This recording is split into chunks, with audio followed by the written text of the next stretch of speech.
So just to set the scene, welcome to Spotlight Session, The Business of Being in the Creative Industries. And this is all possible because of a collaboration between Octapod, Newcastle City Council, the Business Centre and Renew Newcastle. We've just been privy to a workshop, a 3.5-hour workshop that went really quickly actually, with Monica Davidson, who is from Newcastle but has moved to Sydney and has a fantastic business called Freelance Success and Creative Plus Business.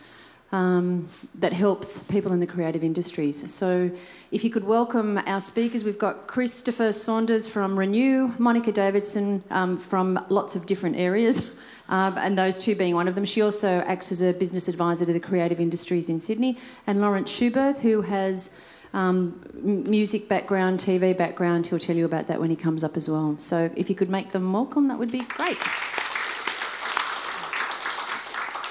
So Christopher. Hello. Hello. Hello. Testing. 1, 2, check. Wasu. Okay, I used to play in a band.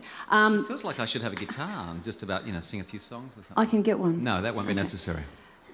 Tell us. That's not what I do. Tell us your story. Or... That's funny, isn't it? Would you like me to be more specific? Yeah, do be more specific. Okay, you were born in, not when, in. We're not going to when, in. We won't go there, but I will say that I'm a West Australian boy. Who was born in the UK. So, having grown up, if I have grown up, which I don't know if I have, I want to let you know that West Australia, I know parochial. You know what I'm saying? I just think that's important to say that. So I went to school in WA, and at high school I thought that I would like to be an actor. I don't know why. I think my father was doing, I know my father was doing a bit of amateur dramatics, and I was introduced to the world of the theatre through him, and I thought it was kind of appealing. And there was a university, it wasn't a university then, it was an Institute of Technology at the time. It's now Curtin University, that ran a theatre arts course with a Bachelor of Arts in English with a major in theatre arts, and I thought, yeah, that'd be great. This is pre-WAPA. Okay, this is pre the West Australian Performing Arts School, just to give you an idea of my age. That's all I'll say about that. 31, I read it on Facebook. Excellent. I love you. That's great. So I taught myself to do that, and spent a lot of time in the theatre with you, as you do, and partying and having a really good time. But I should say, before I got there, when I finished school because I think this is crucial, when I finished school at the age of 18, I suppose, I got a job during that summer holiday with a French polisher, antique restorer. Crucial, because I learned how to, having failed woodwork, I got a great comment by my woodwork teacher, which was an F, and the comment was an insolent pest. I think that's good. I like to hold that up. But I subsequently learned how to work with wood and carpentry, and that was a very sort of creative outlet that I'll come back to later, because it stood me in very good stead during the course of my acting career, which of course is a lucrative area to go into, isn't it? But I went and spent a year in the UK and did a lot of studying. This was early 80s, and came back and got my first professional gig with the West Australian Theatre Company and a company called The Hole in the Wall, doing a co-production of Hamlet and Rosencrantz and Guildenstern are Dead. Now, if you know those two plays, they do sort of, one's by Tom Stoppard and one, of course, by Shakespeare, and they do kind of cross over some areas. So it was an interesting idea to put those two plays together, and I had the role of Laertes in Hamlet, which is the thankless role, but is a kind of tricky role. But I thought, great opening first gig. And I'd seen a lot of theatre in Perth, and I'd seen a lot of familiar faces over the years who kept coming back and doing the same, not the same old shows, but it was the same old faces. And I thought, you know what, I've got to get out of here. I've got to get out of Perth. I can't stay here, because if I do, it might just become a bit too easy, and I may not want to go, and I may end up like these older people that I keep seeing appearing in these shows that are, a bit hit and miss. So I moved to Melbourne. I wanted to move to Melbourne. Loved Melbourne, seen Melbourne. It seemed like a great idea. I did have a good story of going across, having got the gig for Hamlet and going with my copy of Hamlet, hitching a ride, because I knew the show wasn't going to start until 10 weeks or so. Rehearsals weren't going to start. Hitching a ride with some truckies who I'd met through my work as a carpenter, who ran a company called Fridge Mobile or something. And yes, you could get a lift over to Melbourne in a truck, and getting picked up at 6 o'clock on the Great Eastern Highway in Perth by these two big buffy truck drivers in a 1963 Kenworth. And then, you know, if I'm driving in a car, I'm okay if I'm driving. I love to drive. I'm there, you know. But if I'm being driven, I'm on the nod. And so there I found myself halfway to Kalgoorlie, you know, slouched against this big bloke, you know, sort of dribbling on his shoulder, with my copy of Shakespeare. We did put the... This could be really long. You know, 10 minutes. I shouldn't go on this story, but suffice to say, I ended up on a train with a whole lot of truckies with my copy of Shakespeare, and some, because we put the trucks on the train to save the tyres or something like that. But this guy ended up stabbing me with a steak knife. Not one of the ones I was driving with, but someone else who just didn't like the fact that I was carrying a copy of Shakespeare. But it was a good lesson. It was a good lesson in not being a wanker, really, you know, and just being quietly studious. And how did that end, being stabbed with a steak knife? Oh, it was all right. It was just it makes an interesting sound. Have you ever seen someone been stuck with a knife? It makes a... That was the noise it made. It's fascinating. Right, so the business of being creative. So there we are. It's all builds the person, you know. And I went to Melbourne. I never worked for a long time. I moved to Sydney shortly after that and didn't work for 6 months and bought a saxophone and tried to play that, but couldn't get syncopated rhythm. I'm just going to move it on now. But, you know, went back to Melbourne, got an agent, got a job in TV, and, you know, it was great. Highlight of that period was probably doing a 6-week guest spot on Home and Away. Now, that's tremendous stuff. Absolutely tremendous work. And thought, what am I doing? I need to do something different. And found that the most valuable stuff was the stuff that we did when we were just working with a group of people and creating shows because we wanted to do them, or, you know, starting a theatre company, which I did from a warehouse in Surrey Hills back in '87, and not getting paid for it, but, you know, loving that stuff as opposed to being paid quite well to do Home and Away and do mindless stuff. But that led to me working with an organisation called Big Heart, which started in about 1992, and I worked for 20 years with this company, and some of you may have heard of that company, and if you have, there's a lot to look up there.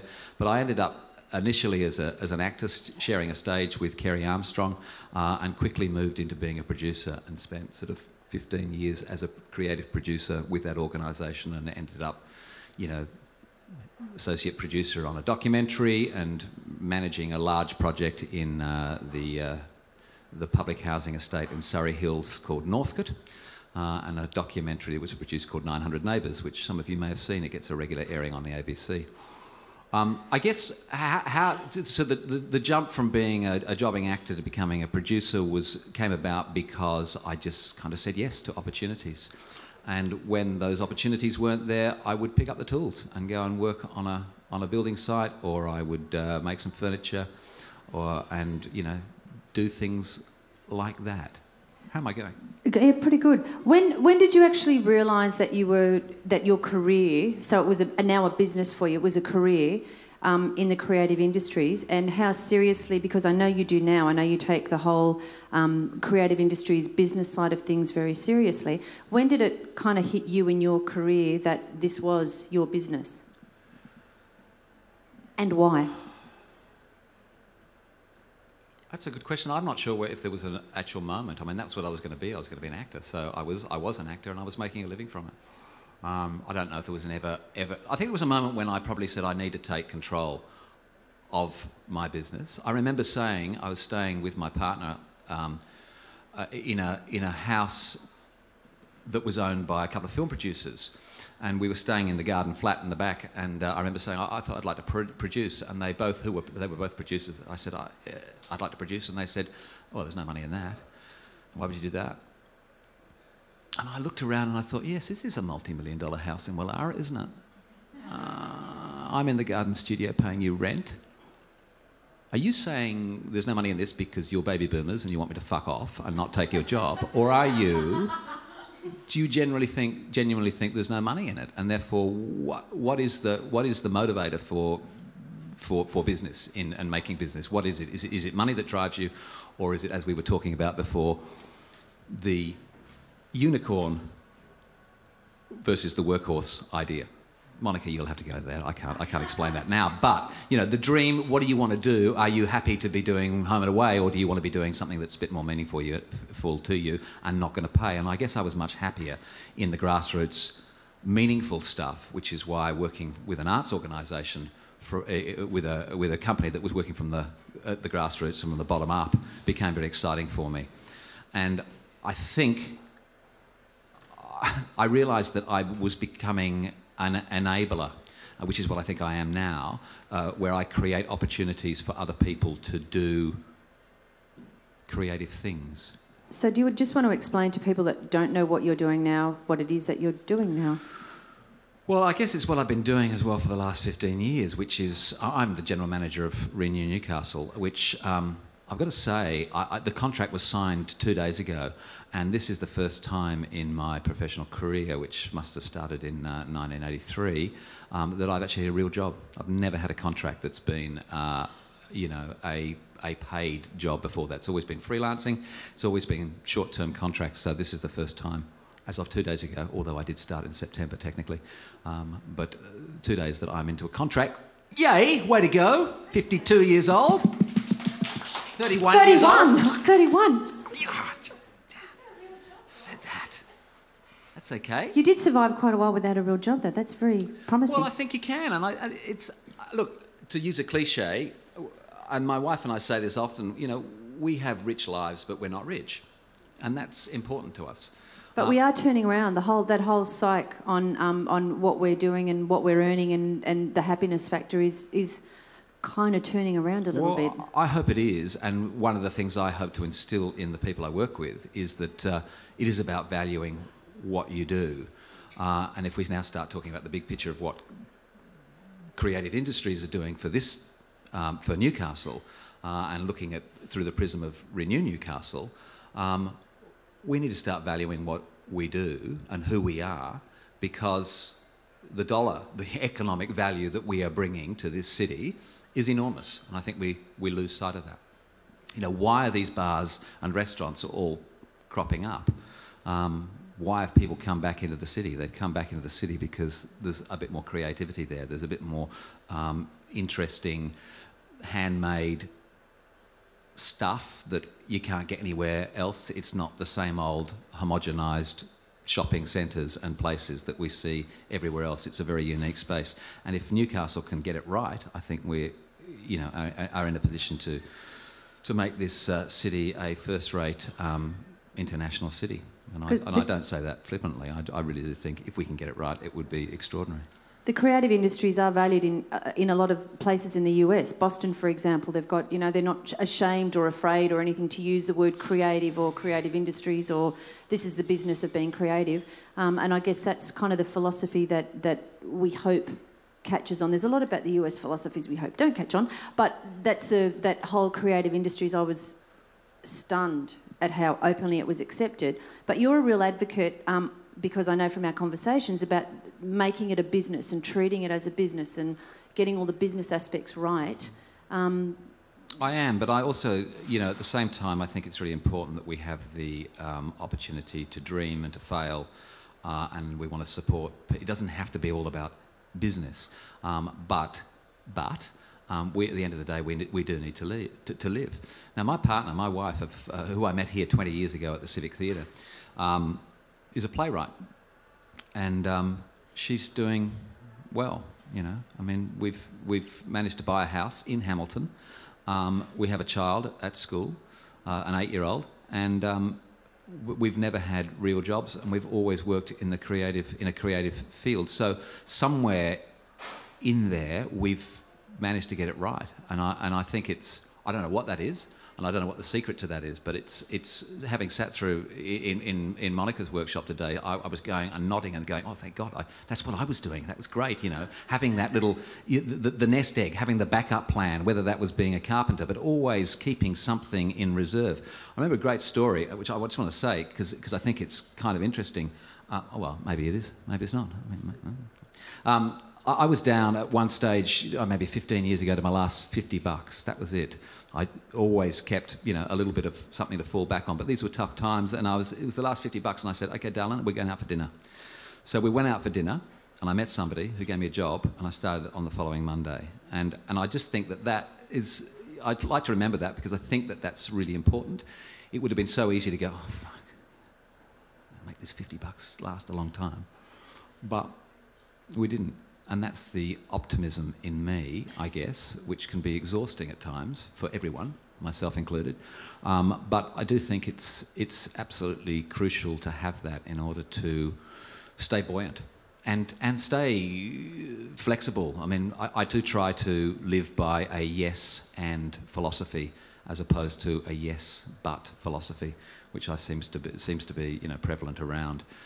It's that idea of, yeah, that's great. I don't say no to anything. I'm learning to say, for myself, I can't do that at the moment. Part of that's having a child, I think, but and knowing that there's a responsibility there. It's rare for me to be out at this time of night because I'm usually back at home, doing that side of things. But I do try to say yes, and we could do this, and I think that's where I hope I'm able to instill a sense of that optimism in other people that are working through Renew Newcastle, but not just Renew Newcastle either. I mean, I took a call from somebody yesterday, said, I haven't got any studios, but we had a long conversation about how he could, you know, get into a studio with some other people. And he came off the phone, he said, that was great, thanks for that. But, you know, I could have just said, no, we haven't got any studios, see you later. But I don't like to do that. I like to keep it, yeah, the yes and. And the other thing I have noticed about Renew is the collaborative thing that happens. And there was a joined-up innovation report that came out in 2014, this year actually, still 2014, in March this year, where they were talking about the way forward for SMEs and, you know, small businesses, creative businesses, is in that collaborative, small to medium enterprises, sorry. But that whole collaborative, supporting, joining up, coming up with new ideas and coming up with new ventures as two separate businesses but maybe combining for certain projects is the way forward for business, for small business particularly. You've got some collaborative things happening up at Renew. Yeah, and I mean, collaboration I think is crucial. Why do we live in these siloed communities? Everyone wants to hold on to their funding dollars and onto their clients, and I don't think that that's a particularly positive way of working. I'd much rather collaborate with somebody. I don't want to do something that somebody else is doing, so I'd rather have the conversation and find a way to work with those people. And I think the same applies to people who are got a creative idea. If there's somebody else I can link them with, and they can have a conversation, it may lead to something. It may lead to you know, an exchange of something. I noticed that we've got Samantha and Alicia in the room, and I've deliberately put these two businesses that have a space adjoining each other, studios adjoining to each other, where they Samantha's a pattern maker and dress designer, and Alicia makes bags out of fabric with her partner Gillian, who makes things out of fabric. Very deliberately put them together so that they had some symmetry there, and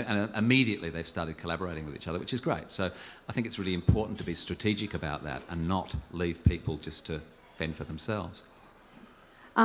So, at one last tip, what's probably one of the biggest lessons or the biggest impacts on you as part of the creative industries that you can end this little section of the night with? I think just say yes to anything that you might be open. Be open and interested to it. Be led. Begin a conversation and see where it takes you. I mean, that's how I kind of live my life, and I think it's worked. That's what I would suggest. Great. Yes, Thank you. Thank you, and we'll get you back up for a Q&A shortly. Thank you.